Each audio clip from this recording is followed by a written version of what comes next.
योगी आदित्यनाथ को मैं चैलेंज कर रहा हूं कि 24 घंटे के अंदर अगर वो वाकई में योगी हैं और उत्तर प्रदेश के मुख्यमंत्री हैं तो प्रूफ दिखाएं।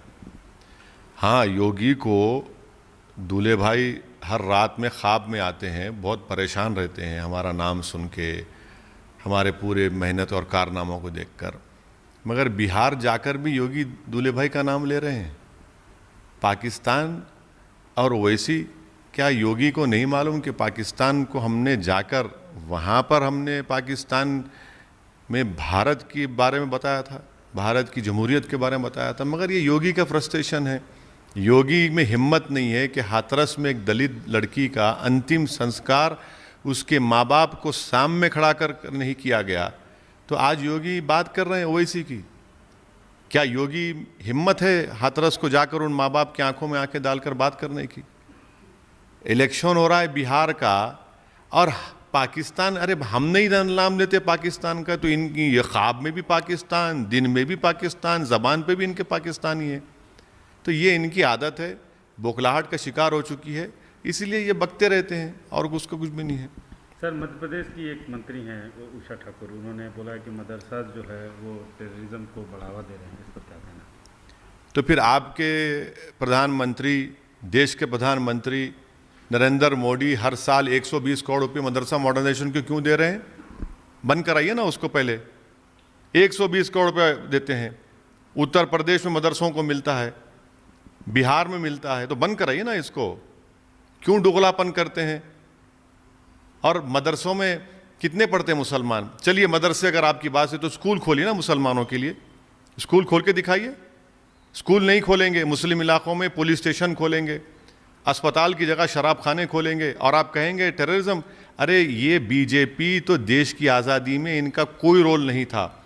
यही मदरसों से अंग्रेज़ों के ख़िलाफ़ जिहाद का फतवा इशू किया गया था। देश की लड़ाई में महात्मा गांधी, नेहरू और के साथ खड़े वाले यही मदरसे के उलेमा थे। इनको देश की तारीख़ ही नहीं मालूम, इसीलिए सिर्फ नफ़रत पैदा करना मुसलमानों के ताल्लुक़ से ये इनका मिशन है। सर, एक इंटरव्यू में कहा कि आरजेडी और कांग्रेस बीजेपी को नहीं रोक पाएंगे। बिल्कुल, इसलिए कि 2019 के चुनाव देख लीजिए आप। 2019 के पार्लियामेंट के चुनाव में बिहार के 40 लोकसभा सीट में आपने सिर्फ एक जीती, किशनगंज, वो भी हमारी वजह से। अगर हमारे कैंडिडेट अख्तर उल-इमान 3 लाख वोट नहीं लेते तो वहाँ से भी आप हार जाते। 3 लाख अख्तर उल-इमान लिए, 3.5 लाख कांग्रेस ली, जेडीयू 3,25,000 ली। इनमें कोई ना कन्विक्शन है, ना इंटेलेक्चुअल ऑनेस्टी है बीजेपी से मुकाबला करने की। और इसीलिए हम ये कह रहे हैं कि ये भी असेंबली चुनाव में इनके पास कोई ना तो कोई स्ट्रेटजी है, ना तो कोई पॉलिटिकल विजन है, और इसीलिए हम कह रहे हैं कि ये लोग काबिल नहीं है उतने। तो काबिल नहीं है तो सर, तो आप उनके हिस्सा क्यों नहीं हो गए, उनके साथ क्यों नहीं? बीजेपी को अगर शिकस्त, अरे जब हम उनको काबिल ही नहीं मानते तो क्यों साथ जाएंगे उनके?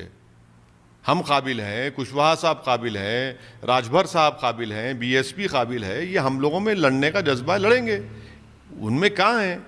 अरे भाई एक बात बताइए, 5 साल पहले गठबंधन ने क्या कहकर वोट लिया था कि संघ मुक्त भारत करेंगे, मोहन भगवत को रोक देंगे और वोट कटवा हमको कहा था। फिर आपका अलायंस अगर गिरकर ख़त्म होकर नीतीश कुमार मोदी के गोद में बैठते हैं तो इसका जिम्मेदार कौन है? कांग्रेस नहीं है, आरजेडी नहीं है। आपने तो बिहार की जनता को झूठ बोलकर, धोखा देकर वोट लिया। आज बीजेपी अगर सत्ता में है बिहार में तो आपकी वजह से, इन तीनों पार्टियों की वजह से, नीतीश कुमार, लालू और राहुल गांधी की वजह से। लेकिन फिर वही आप जिस तरह से जिस गठबंधन में गए हैं, जो बीजेपी को रोकने वाली जो बड़ी ताकतें हैं सूबे में, उनके साथ नहीं। कौन सी बड़ी ताकतें? अरे वो जो पार्लियामेंट के चुनाव में बीजेपी को नहीं रोक सके, 40 में से 1 सीट नहीं जीत सके, वो पार्टी के परिवार का लोग इलेक्शन हार गए, कांग्रेस के लोग इलेक्शन हार जाते हैं, आरजेडी के हार जाते हैं, तो भाई अब वो भी जिम्मेदारी आप मेरे गोद में डाल देंगे क्या? नहीं, तो आप और मजबूत करना चाहिए ना आपको। किसको? उससे तो उन बातों को फल मिल रहा है जिससे आपको वोट कटवा बोला जाता है। अरे हमको कोई फिक्र नहीं है, वोट कटवा बोले, क्या क्या बोलते बोल लो, डिक्शनरी में एक नए लफ्ज का इन्वेंशन करके बोलो, हमको कोई फर्क नहीं पड़ता। क्योंकि हमारे दिल में क्या है, हमारी सोच में क्या है, वो हमको मालूम, हमारे रब को मालूम, और हम पीछे हटने वाले नहीं हैं। आप जितना बोलेंगे उतना हमको ताकत मिलेगी, हमको कोई फ़र्क नहीं पड़ता। बिहार की जनता बड़ी बाखबर और होशियार है, वो बड़ी पॉलिटिकली शुरूड है, वो देख रही है इनके तमाशों को और इनको सबक सिखाएगी। आप कह रहे हैं कि आरजेडी और कांग्रेस नहीं रोक सकती। आपने शायद वो तस्वीरें नहीं देखी जो वायरल हुई, तेजस्वी यादव और कांग्रेस की जो रैली थी, उसमें विशाल जनसभा जो हुई उसको आपने देखा नहीं? उससे बहुत लोग उस पर बातें और चर्चा का विषय। देखिए, भीड़ को जमा करना, जनता का आना एक पॉलिटिकल लीडर के लिए बड़ा अच्छा लगता है। हमारे भी सभाओं में लोग हमारी स्पीच को सुनने के लिए बहुत आते हैं, मगर चैलेंज ये है कि उसको वोट में कन्वर्ट करना, वो सबसे बड़ा चैलेंज है। यकीनन जनता आएगी, हमारे जल्द सभाओं में भी आएगी, और अगर यही पैमाना है तो क्या आपके पार्लियामेंट के चुनाव में भीड़ नहीं आ रही थी आरजेडी के? क्या कांग्रेस आरजेडी के अलायंस में भीड़ नहीं आ रही थी क्या? अभी आ रही है, जब नहीं आ रही थी क्या? ये चीज़ है, देखना पड़ेगा आगे जाकर। हमारा मकसद एक ही है कि एक मैसेज, पॉजिटिव मैसेज बिहार की जनता को हम देंगे और उसमें कॉन्फिडेंस इंस्पायर होगा और तब जाकर वो वोट में कन्वर्ट होगा। आजकल आप एक अलग पॉलिटिकल फार्मूला बता रहे हैं कि नीतीश सीएम नहीं बनेंगे, कैसे? हमारा ये मानना है कि इस चुनाव के बाद या इस चुनाव के दौरान बीजेपी की पूरी कोशिश ये है कि बिहार में अब के बार बीजेपी का मुख्यमंत्री बन जाए। वो नीतीश कुमार को मुख्यमंत्री बनाने की कोशिश नहीं कर रहे हैं। बीजेपी की पूरी कोशिश ये है कि अब की बार बिहार में बीजेपी का मुख्यमंत्री बने और नीतीश कुमार को घर में बिठा दिया जाए। इसीलिए हम बिहार की जनता से कह रहे हैं कि बीजेपी को अपना मुख्यमंत्री बनाने के रोकने के लिए आपको कुशवाहा साहब और देवेंद्र यादव साहब जो अलायंस, और राजभर साहब बीएसपी जिसमें है, उसका साथ देना है। बीजेपी की ये स्ट्रेटजी सब पे सामने है, सब जानते हैं इस बात को, ये कोई मैं नई बात नहीं कह रहा हूँ, हर आदमी जानता है, बिहार की जनता जानती है।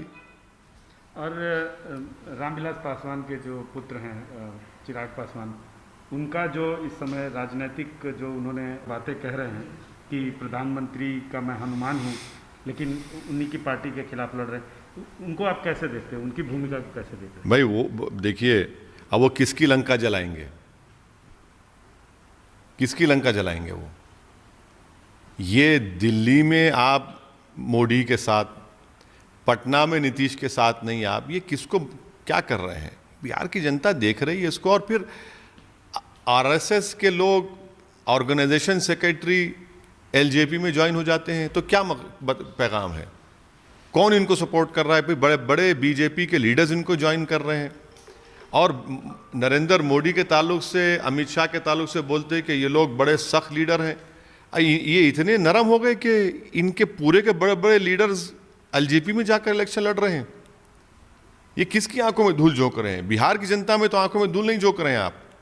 बिहार की जनता देख रही है पूरे आपके इन चीज़ों को और एक अच्छा फैसला लेगी।